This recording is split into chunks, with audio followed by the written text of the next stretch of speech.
Jesus left that place and went to the vicinity of Tyre.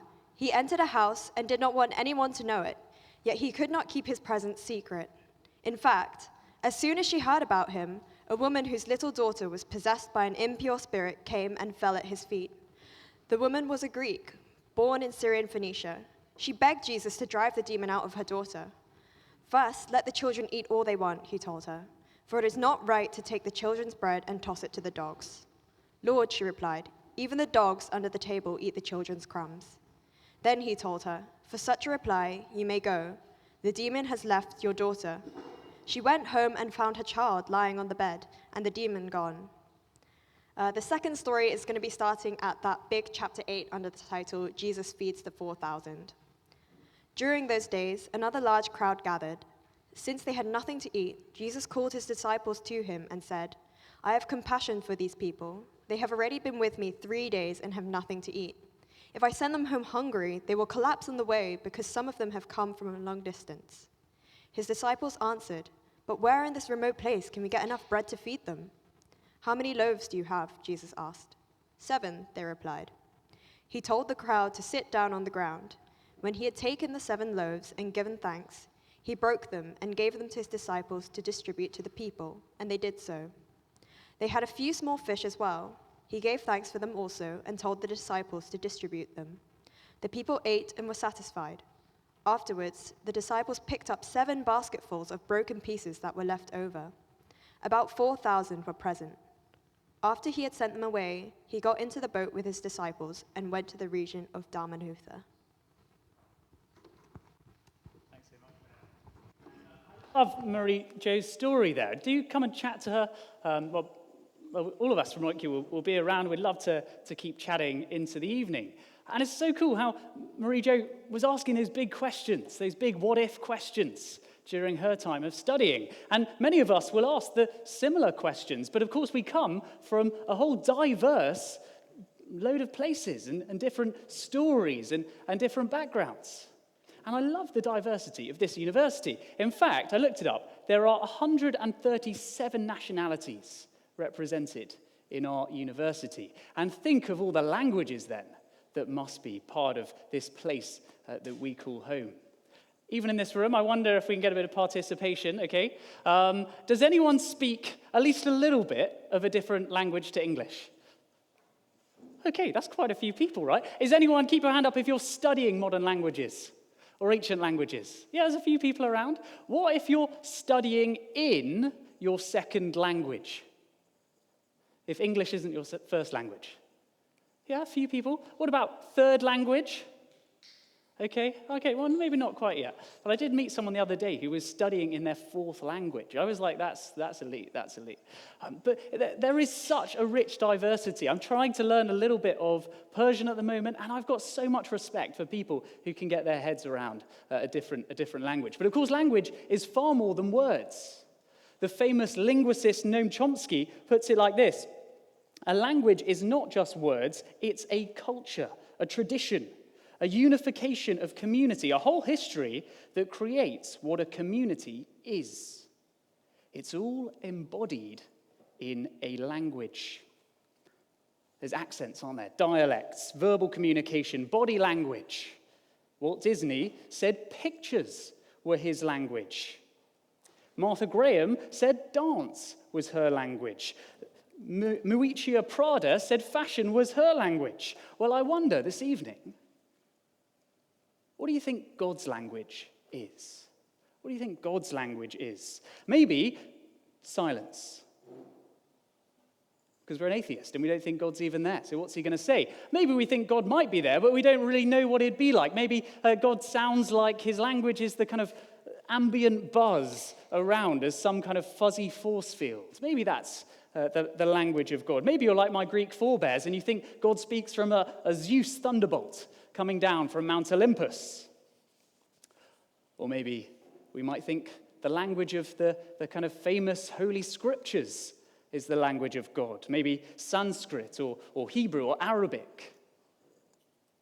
Is that what language God speaks? I mean, I hope we're going to be able to have conversation this evening. What do you think? Let's share that around our tables as we wait for our ice cream later on.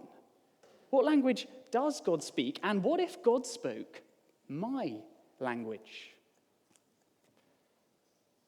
This evening, we are coming from the Christian Union. We're thinking about life from the perspective of Jesus. And the Christian claim, most simply, when it comes to this question, what language does God talk? Well, Jesus. Jesus is called the Word of God. In John's Gospel, another biography of Jesus, on page 1 in sentence 1, it starts like this. In the beginning was the Word, language. And the Word was God. And the Word became flesh, Jesus.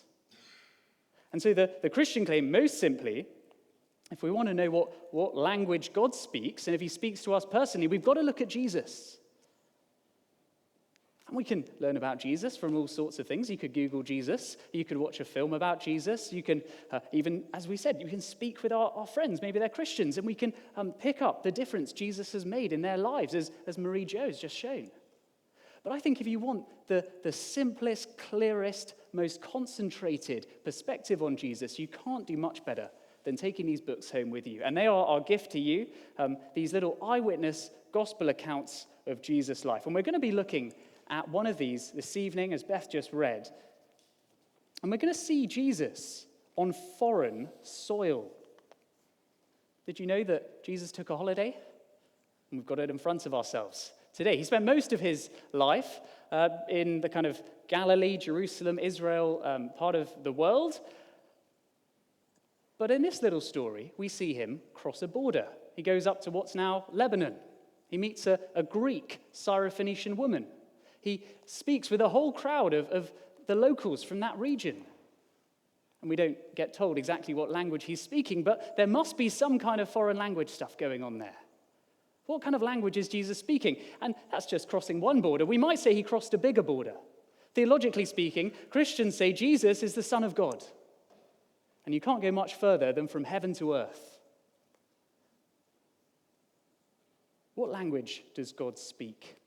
What if God spoke my language? I mean, what would happen if God spoke our language? Well, here we see Jesus speaking to people, the last people you'd expect him to be speaking to. And I take it that as he speaks to these people that we're about to see, he speaks to us today in the same way. And I wonder how we feel about what Jesus says. So we're going to pick up in particular on two feelings. So here's the first one. What if God speaks my language and it feels uncomfortable? I wonder, as Beth read that first story, did anyone feel a little bit uncomfortable? Did anyone feel a bit uncomfortable?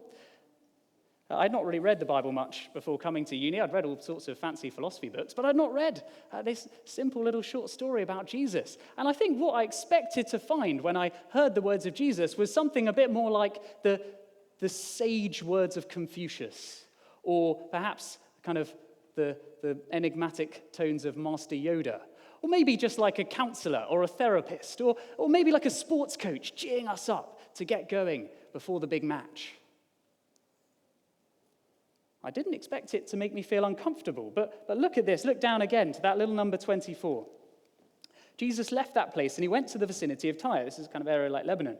He entered a house and did not want anyone to know it. Yet he could not keep his presence a secret. In fact, as soon as she heard about him, a woman whose little daughter was possessed by an impure spirit came and fell at his feet. The woman was a Greek. Was a Greek. She was born in Syrian Phoenicia, and she begged Jesus to drive the demon out of her daughter. And here's the bit that you might feel uncomfortable about. Jesus replies to her, "First, let the children eat all they want," he told her, "for it is not right to take the children's bread and toss it to the dogs." A little bit uncomfortable. Jesus calls a woman a dog. A woman who's come and thrown herself at Jesus' feet. She's just trying to help her daughter, who's hurting in a bad way. And how does Jesus respond?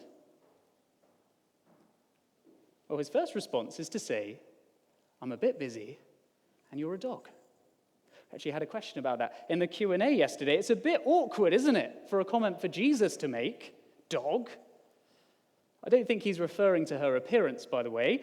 I also don't think he's being particularly positive. It's not like, dog, like Snoop Dogg. He's not making that kind of comment. I think it is meant to be an uncomfortable comment. I don't think it's a compliment. I think he's kind of saying, you've got the wrong passport here. You're not the right status. And that's actually, in the historical context, not particularly surprising. There were identity politics going on in this part of the world. I mean, even now, English people call French people frogs. Sorry if you're French. But back then, this was the kind of language that people used to articulate some of that political tension that was in the air. The natives of Jesus' land would think of themselves as the children, and then their rowdy neighbors next door, well, they would be the dogs. So it might just be Jesus is reflecting on a common phrase, but I wonder if there's something deeper here. Something theological. Jesus, the claim is the Son of God. And he's crossed the border from heaven to earth. And so by comparison, Jesus, well, he's the holy, righteous, glorious Son of God, perfect. What place does this woman, this Greek Syrophoenician woman, and her daughter's an absolute mess, what right does she have to come to Jesus with a wrong heritage, wrong accent, wrong status, and say, Jesus, help me? It would be like if I was stuck on an essay or a problem sheet and I emailed the White House for a bit of help. I don't think they're going to be particularly helpful. You're not from the right place. You're not the right kind of person. You're not a priority. You're a dog. And here's the thing. As readers of this, I think we're meant to take it personally. Jesus is calling me a dog in this passage. He's calling all of us, in a sense, dogs. I mean, none of us certainly could claim to be socially in that, ancient, traditional Jewish kind of citizenship who would have thought of themselves as the children. And theologically speaking, I don't think any of us here are claiming to be sent from heaven as the divine children of God. Perhaps come and chat to me afterwards if you would like to. But at a deep level, well, we're like this woman, aren't we? We're not by right citizens, holy, pure, and perfect like Jesus. He's the president of the universe.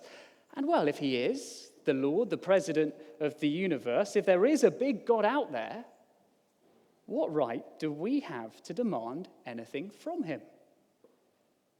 What right do we even have for him to speak our language, to stoop down and to speak with us? Or as Marie Jo shared, what right do we have for him to even know our name, let alone call us by our name? I like to think sometimes the world revolves around me. But Jesus is saying, no, the world revolves around him. And by comparison to this Son of God, well, we are all a bit like dogs. And that is a bit uncomfortable to hear. I hope we are feeling a little bit uncomfortable about it. But I love this woman. I love this woman, not just because she's a bit Greek, and, that kind of helps. But, I love how she responds to this uncomfortable comment.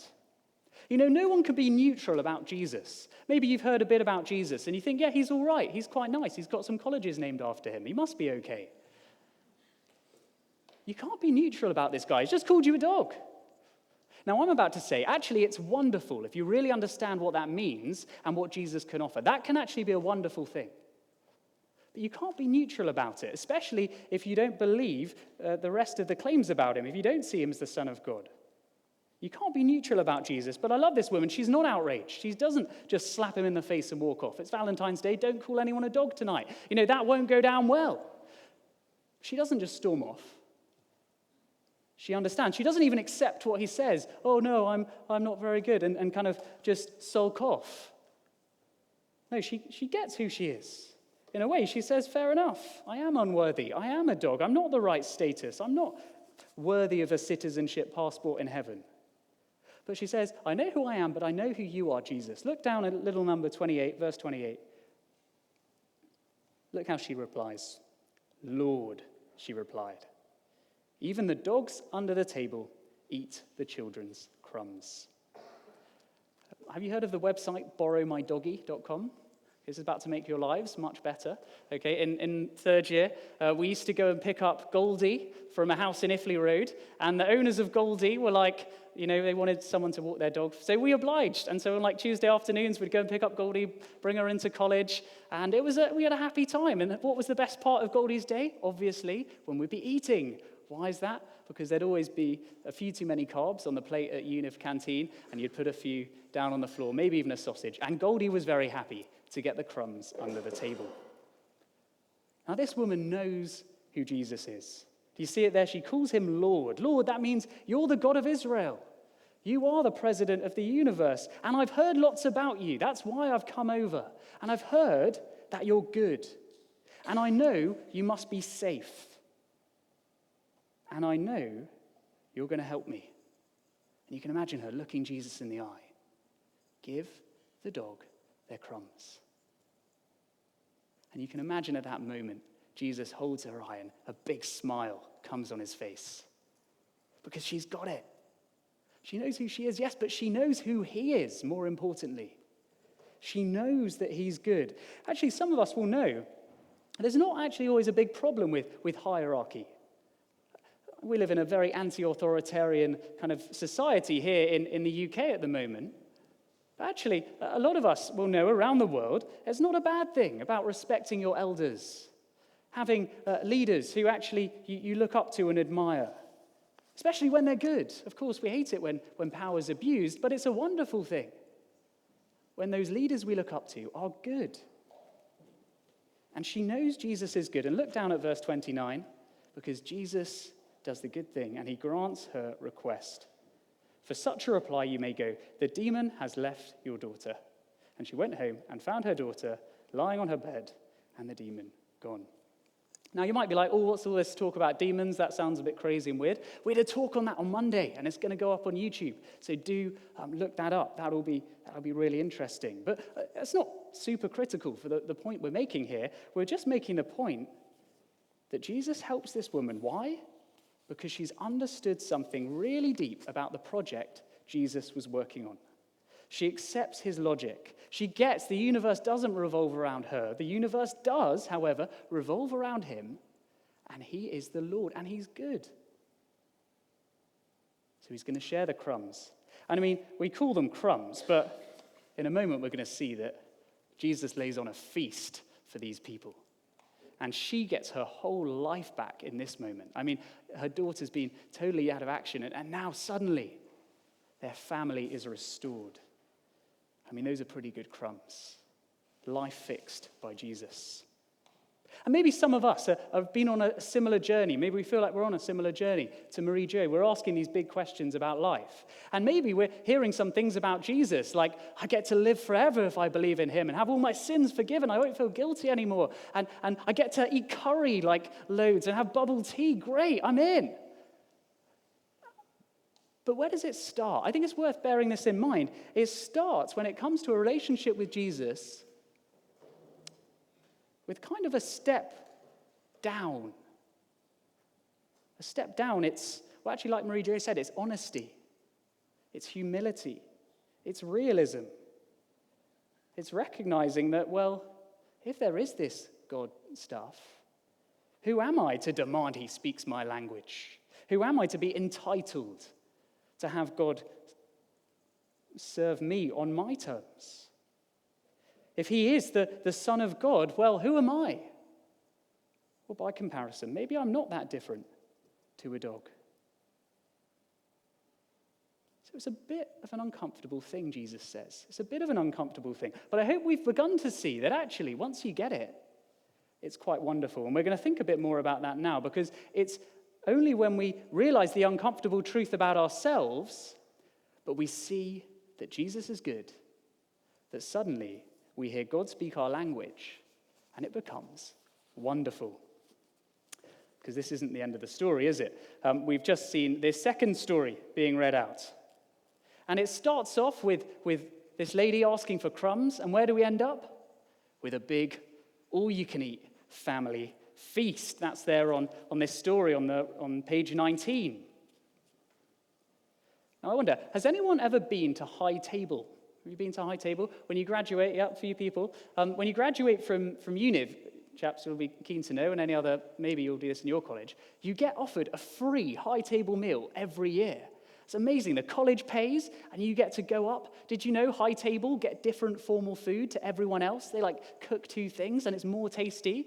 And you get second dessert, so you finish your first dessert, and then you go into the SCR, and you get second dessert and cool wine. It's great. And the college pays totally free. So here's me thinking, this will be the perfect date because then it's free. So I invited my girlfriend to come to a High Table at Formal Hall, and I thought that's going to be great until you realize, classic thing at these dinners, the table is it feels like 3 meters across, so you can't sit opposite each other and chat to each other. And then you got stuck in a conversation with the junior research fellow next to me about some computer science modeling, and she was stuck with some physicist. Anyway, we didn't talk to each other the whole night. It was the worst day ever. I hated it, she hated it, but miracles happen because now we managed to get married, and that's a wonderful thing. But the main thing about that is that High Table is really lovely food. And when you sit on that table, you feel like you belong. You feel that you have a status above everyone else. And do you know what? I wasn't even a professor. I'm not even a fellow, but I was offered that place just for, sending an email to the senior bursar or whatever it was. And I love the way Mark puts these stories together, because that's where we kind of get to. We start off with this lady just begging for crumbs. And by the end, Jesus is saying to them, look at verse 6, just sit down. Let's have a feast. Let's have a feast. And these guys are the last people you'd expect Jesus to be with. He's there with the on enemy lines. He's there with the dogs. And these guys, they've come out, they've heard about Jesus, they want to hear more, and they've been out there for days. They've not, when you have that essay crisis and you skip dinner and you're just on energy drinks. These guys were probably in that situation, and they're about to pass out, some of them. And look down at verse 2. Jesus says, I have compassion for these people. He has compassion for these people. And what does he do? Well, does he say, I'll pick my favorites and invite them to a special little table for my friends? Or does he say, someone else do it and help these guys out? Does he say, let's leave these dogs for dead. We don't like them anyway. It's 4,000 people. And what does Jesus do? Well, he miraculously provides a meal from just 7 loaves and a few fish. And he basically cooks up and provides this incredible meal. And look down at verse 8. It says there, the people ate and were satisfied. Afterwards, the disciples picked up 7 basketfuls of broken pieces that were left over. Again, check out Monday's talk if you think miracles, that's wacky stuff. I was studying PP. I was all over David Hume. Miracles can't happen. But I think Shakespeare's right. There's more things under heaven and earth than existed in my philosophy. And I think this little story, again, it shows us the way Jesus crosses boundaries, that he does speak in the language of anybody, wherever we're from. People in Jesus' hometown would be saying, Jesus, what are you doing? What are you doing with these unclean, unworthy dogs? They don't even deserve the crumbs. And Jesus gives them this all-you-can-eat feast. And did you see it there, just at the end of that little number 8 on page 19, on that verse? There are basketfuls of crumbs left over. Amazing. Do we see the point? Do we see the point? If you want to be a child at the family feast of God, you've got to realize you're a dog. Or, to put it the other way, once we realize we're a dog, well, then we can be a child at the family feast. It's wonderful. It really is wonderful. My yaya, my Greek grandmother, she always used to say Greek isn't actually the language of Greece. Food is. And I was celebrating Lunar New Year a couple of weeks ago with my Malaysian friends. And I think they speak the same language. I think food is this kind of international point of connection that brings people together. It builds relationship. So I don't think it's a coincidence that Jesus shows his love for people from even the dog countries by bringing them in over a meal. He's crossed the border, Israel to Lebanon. We might say he's crossed the border from heaven to earth. And he doesn't hide away in a fortified embassy. He doesn't judge people or look down on foreigners. He offers the family feast to them, absolutely free. You might have heard of the academic C.S. Lewis of last century. He was a tutor up at Magdalen for many, many years, and he wrote a lot about Christianity and religion. And once someone asked him, what's the difference between Christianity and all the other world religions? I wonder what you'd say to that. What's the difference between Christianity and all the other religions? And C.S. Lewis turns around, quick as a flash, classic tutor, one word, grace. Grace. Some religions say you get what you deserve. You do something bad, you get bad karma. You do something good, you get good karma. Other religions say that, well, if you try hard and show sincerity, then maybe God will show you mercy. He won't throw you into the torment of hell. That's mercy. But I want to say grace is something that's even better than mercy. You see, mercy is not getting what you do deserve. I might say getting out of hell or something like that. But grace is getting what you don't deserve. And that's a free gift. It's being invited into the heavenly feast in the family of God, free of charge. And when I realized that, as Marie Jo shared it, when she realized that, perhaps for lots of our friends who are Christians here this evening, that changes everything. So I was definitely one of those people who, again, a bit like Marie Jo, I thought if you work hard, you'll get into Oxford. If you're a nice person, then good things will come back to you. And then I found out about grace, and I realized, well, it's not about me. It's actually about Jesus. It's about what he's done. And in particular, and if you were here last night, you'll know, it's about what he did on the cross. It's about what he did on the cross. Because grace is a gift, but it's a costly gift. You know, formals are off the charts. I don't know how much it would cost for my place at High Table, but grace is an even more costly gift. Some people say you could spell grace and remember the meaning, Grace, because it's God's riches at Christ's expense. It's Jesus giving the gift of eternal life and forgiveness, but it cost him his life. It meant he died, theologically speaking, in the place of judgment, taking on the sin and death of humanity onto himself. Jesus died a brutal, dehumanizing crucifixion on the cross. It's even worse than the kind of horrible expression you'd say someone's dead like a dog. But Jesus died that death. Why? Well, so that anyone can receive God's riches at his expense. And what I love is, if you do want to flick over one more page, turn to page 42. We're just going to look at one little verse on page 42. Actually, sorry, 43, at the top there of 43. And it's little number 39. Because I love this. We just get the moment where Jesus is crucified. And who's the first person to be like, I see what's going on there. Jesus is the Son of God. Who's the first person? Well, let's look at it.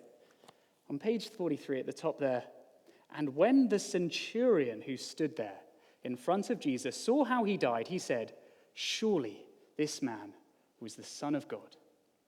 The centurion, the Roman soldier who was overseeing Jesus' execution, is the archetypal Christian. The first person who sees Jesus on the cross and is like, Son of God. Is a Roman. If anyone could be a dog, if we'd call anyone a dog, right, and if you're from Jesus' point of view, it's probably the Roman soldier who's overseeing our execution. He's from the wrong place and he's doing a horrible thing.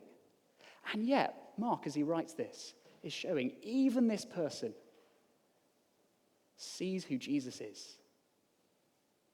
And I think we're meant to think back to this story a little bit.